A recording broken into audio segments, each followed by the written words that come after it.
As we continue with the news and views broadcast this morning, now last night I had the opportunity of hosting a panel discussion, and this was entitled "The Impact of on Palestinians in the Diaspora, Watching the unfolding genocide from afar." And what does it actually feel like being a Palestinian? And the point I made is for many of us, it is actually painful watching what is unfolding in Gaza and in the rest of Palestine. But being a Palestinian in the diaspora, being a Palestinian not being able to get back into Palestine, watching your own people, watching your families, many right across the entire world speak about entire families that have been wiped out, many of their friends. And clearly, it is not easy being a Palestinian. Firstly, you are not in your own country, you are a refugee in another country, and in some countries the conditions are actually worse because you are still in a refugee camps like Sabra and Shatila, where the massacre had taken place in 1982. And one of the guests we had was Hamza al-Shabi, who is from this refugee camp, Sabra and Shatila, recalling what had taken place with his parents, what had happened to his grandparents. He was a baby at that point in time. Then we have people like Lina Abu Jaradi, who joined us, a Palestinian activist who was in the United States, now based in Jordan. We had Dina Abu Jabara, who is a Palestinian social activist in Jordan. All of them were part and parcel of this discussion that had taken place. And while all of this is playing out, what some of their feelings are, what are some of their thoughts, and how this has actually impacted on them, especially those in Jordan. You are a stone's throw away from Masjid al-Aqsa. You could go there in a day and come back in the evening, yet you cannot even get into Masjid al-Aqsa. These are some of the challenges that Palestinians in the diaspora are faced with, and at the same time facing up and looking at what is happening to their people being slaughtered in the most brutal manners. And I spoke earlier on about yesterday, just at the school, execution style. These brutal Zionist soldiers had basically come in, whoever they saw, anything that moved, all they did is executed, from little babies to elderly people. So take a listen to what was discussed, or part of the discussion that had taken place on Salam Media last night.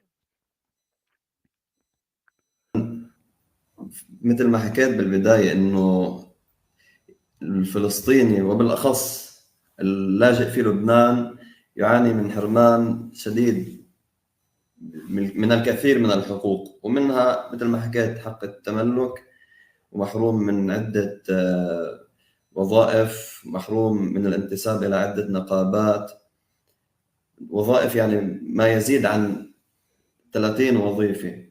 فلذلك التحديات بلبنان للفلسطيني شديدة وصعبة جدا، وهذا كله تحت ذريعة إنه أنت كشعب فلسطيني لحتى ما تتخلى عن حق العودة، فإحنا بدنا نضيق عليك، ما بدنا نعطيك يعني كامل حقوقك اللي هي مثلا حتى منا موضوع التوطين، بغض النظر عن إذا أنا مع أو ضد، ومنا الوظائف والانتساب إلى النقابات. يعني نحن كفلسطينيين مش معروفين هل نحن لاجئون أم أجانب أم ماذا.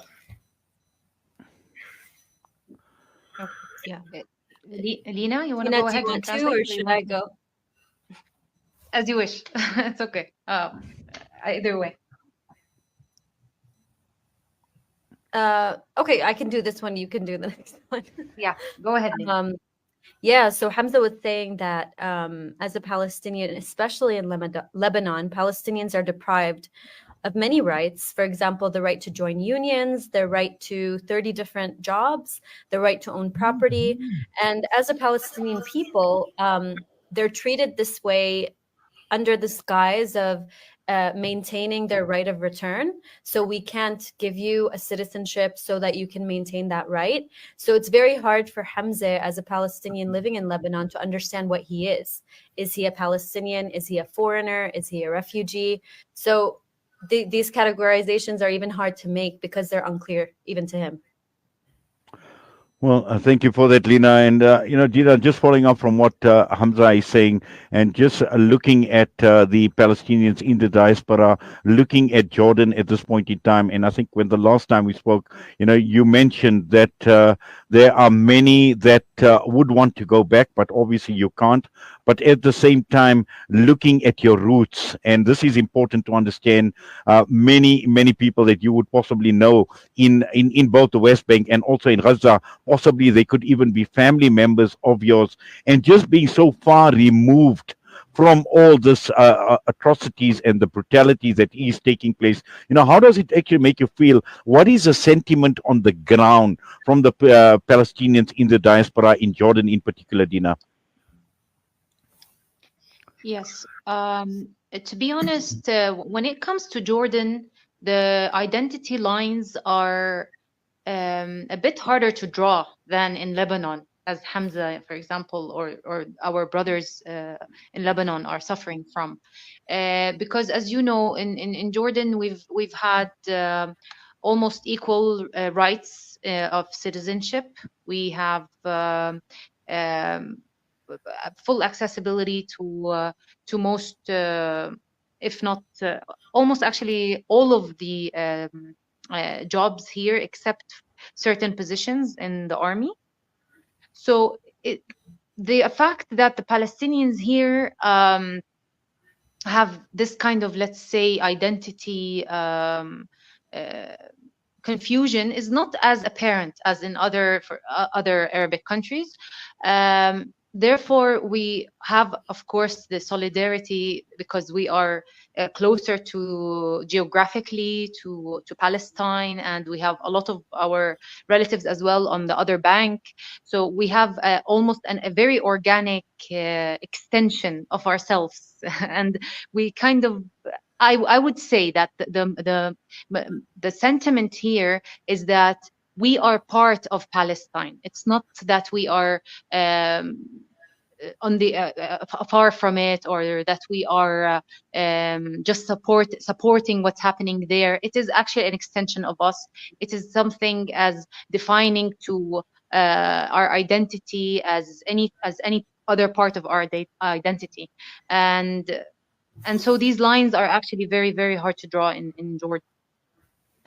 Yes, and Lina, you've also got a very interesting story which we spoke about at the conference when you were in South Africa and coming from the United States of America, and in terms of coming to and identifying with your Palestinian roots. And I think I found that very, very interesting in terms of, at some point in time, things obviously you got a wake up call, for want of a better term, and when you realize that you've got to do something. And I know you're doing a lot through the art that you actually doing, but I'd like to talk about that defining moment in your lives, or when you started identifying truly with the cause for Palestine.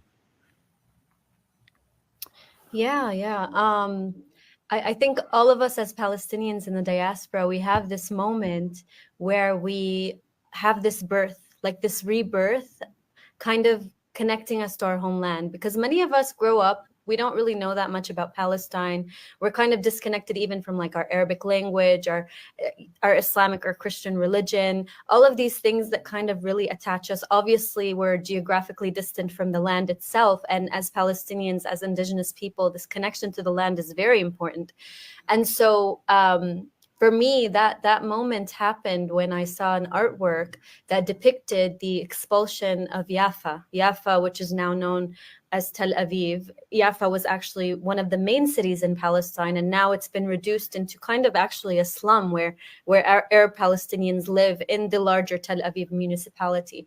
And so I saw this painting, and it depicted how Palestinians were really literally driven to the sea, and they were forced to leave all of their properties, all of their homes, this very middle class, wealthy lifestyle. And seeing that painting, it made me feel like I was there. It connected my grandfather's stories with my heritage and my history, with that emotional moment that really, affected all of our lives. And it made me have that emotional connection to Palestine. And at that moment, I truly believe, like, in a sense, Lina as an identity, as a passion, as a life purpose was reborn. And ever since then, I mean, this was in high school. Ever since then, I've dedicated my entire life to the Palestinian cause. It's not something that goes away. It's not something that just flares up only when Gaza is being bombed. This is something I think about daily, and I dream about the day that I can go back and fulfill my grandfather's dream of going back to Yafa. And even now, as a married woman, I married someone who's a Gaza refugee in Jordan. And there's 2 million registered refugees in Jordan. They're not like me. I have a Jordanian citizenship.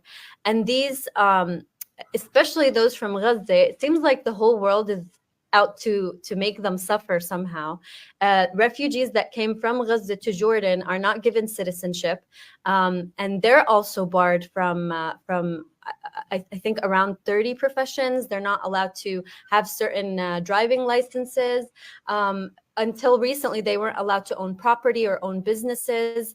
And so also, like what Hamza was saying, kind of living in this limbo of, am I Palestinian? They don't have a Palestinian passport. They're not allowed to go back to Palestine.